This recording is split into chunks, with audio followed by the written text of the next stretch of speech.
சொன்னபடி கல்வி கடனை தள்ளுபடி பண்ணல. படிச்ச படிப்புக்கேற்ற வேலை வாய்ப்பையும் உருவாக்கி தரல. இளைஞர்களின் எதிர்காலத்தை சிறிதும் பொருட்படுத்தாமல் அவர்களை அரசியல் பகடைக்காய்களாக பயன்படுத்துபவர்களை நிராகரிப்போம். இந்த நிலை மாறிட வாக்களியுங்கள் தாமரை சின்னத்திற்கு. அண்ணாமலை அவர்கள் சொன்ன மாதிரி திமுக கூட்டணி செதறு தேங்காய் மாதிரி செதறி போய் தான் இருக்கு போலயே. ஆமாங்க, இப்படி சொல்ற மாதிரி தான் இப்போ நடக்கிற விஷயங்கள் எல்லாமே இருக்கு. இன்னைக்கு ராகுல் காந்தி அவர்களோட கூட்டத்தில் நடந்த பல விஷயங்களை பார்க்கும்போது திமுகவுக்கும் காங்கிரஸுக்கும் இடையில பெரிய விரிசல் இருக்கு அப்படின்ற மட்டும் கிளீனாக புரியுதுங்க. இன்னைக்கு பார்த்தீங்கன்னா ராகுல் காந்தி அவர்களோட கூட்டம் நடந்துச்சு. இதில் முக்கியமான விஷயம் என்ன அப்படின்னா, இந்த கூட்டத்துக்கு காங்கிரஸ் மாநில தலைவரான செல்வ பெருந்தகை அவர்களுக்கே அழைப்பு வரலங்க.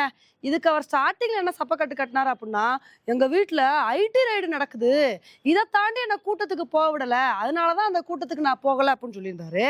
ஆனா இது பொய்ன்னு தெரிஞ்சு போச்சு. ஏன்னா இன்கம் டேக்ஸ் டிபார்ட்மெண்ட்டே நாங்க இந்த மாதிரி ஐடி ரைட்லாம் நடத்தவே இல்லை அப்படின்னு சொல்லிட்டாங்க.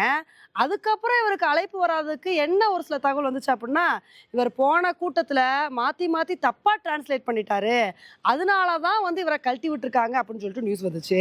ஆனா என்னதான் அப்படி இப்படின்னு தகவல் வந்தாலும் செல்வ பெருந்தகை அவர்களுக்கும் திமுகவுக்கும் எந்த அளவுக்கு இணக்கம் இருக்கு அப்படின்றது தெரியும். அதனால திமுக மேல இருக்கிற அதிருப்தியில தான் செல்வ பெருந்தகை அவர்களை ராகுல் காந்தி அவர்கள் கழட்டி விட்டாரோ அப்படின்னு தோணுதுங்க.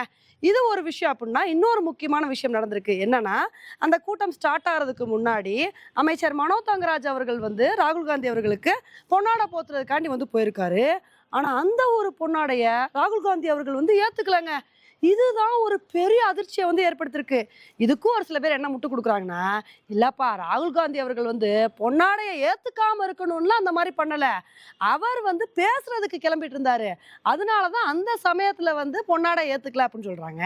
ஆனா இதெல்லாம் எவ்வளவு பெரிய உருட்டுன்னு சொல்லிட்டு நமக்கே கிளீனா தெரியும். இது என்னப்பா பிரமாதம், இதை விட ஸ்பெஷல் ஐட்டம் ஒண்ணு இருக்கு அப்படின்னு சொல்ற மாதிரி இந்த கூட்டத்துல இன்னொரு ஒரு ஆச்சரியமான விஷயம் நடந்திருக்குங்க. ராகுல் காந்தி அவர்கள் இந்த கூட்டத்துல என்ன சொல்லியிருக்காரு அப்படின்னா, தமிழகத்தோட வளர்ச்சிக்கு அதிமுக நிறைய பங்காற்றிருக்காங்க, அதிமுக தமிழகத்தோட வளர்ச்சிக்கு நிறைய விஷயங்கள் பண்ணியிருக்காங்க, இதை நான் ஏத்துக்கிட்டு தான் ஆகணும் அப்படின்னு இந்த மாதிரி ஒரு கருத்தை சொல்லியிருக்காரு. இதையெல்லாம் பார்க்கும்போது தான் ராகுல் காந்தி அவர்கள் தேர்தல் சமயத்துல எப்படி இப்படி பேசுறாருன்னு சொல்லிட்டு நம்ம எல்லாத்துக்கும் ஒரு பெரிய சர்ப்ரைசிங்கா இருக்குங்க. இதுக்கு கூட ஒரு சில பேர் என்ன முட்டு கொடுப்பாங்கன்னா, எப்பா ராகுல் காந்தி அவர்கள் இப்போ உள்ள அதிமுகவை சொல்லல, அப்போ உள்ள அதிமுக சொன்னாரு, ஜெயலலிதா அம்மா அவர்களை தான் சொன்னாரு. அது மட்டும் இல்லாம ராகுல் காந்தி அவர்கள் இப்ப என்ன சொல்லியிருந்தாரு, அதிமுக பாஜக தான் கண்ட்ரோல் பண்ணாங்கன்னு சொல்லி இப்பயும் பாஜகவை தானே விமர்சனம் பண்ணியிருக்காரு.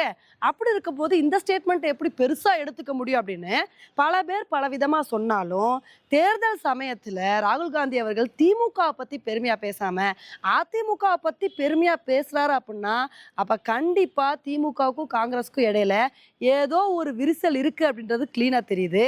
இதான் அண்ணாமலை அவர்கள் கரெக்டா நோட் பண்ணி என்ன சொல்லியிருந்தாரு அப்படின்னா, ஸ்டாலின் அவர்களும் ராகுல் காந்தி அவர்களும் ஒரே மேடை ஏறி பிரச்சாரம் பண்ணவே இல்லை, அதனால திமுக கூட்டணி கட்சிகள் எல்லாருமே செதறு தேங்காய் மாதிரி செதறி போய் கிடக்காங்க அப்படின்னு சொல்லியிருந்தாரு. அந்த ஒரு விஷயம் உண்மையும் அப்படின்னு தாங்க தோணுது. இன்னொரு பக்கம் பாத்தீங்கன்னா, பிரேமலதா அவர்கள் வாய் தவறி சொல்றாங்களோ இல்ல உண்மையிலே சொல்றாங்களோ தெரியல, எடப்பாடி அவர்களோட ஆட்சி மீண்டும் அமையணும் அப்படின்னு சொன்னாங்க, அதுக்கப்புறம் மாத்தி பேசினாங்க. இது மாதிரி அவங்க ஒரு துரந்தரா செயல்பட்டு இருக்காங்க.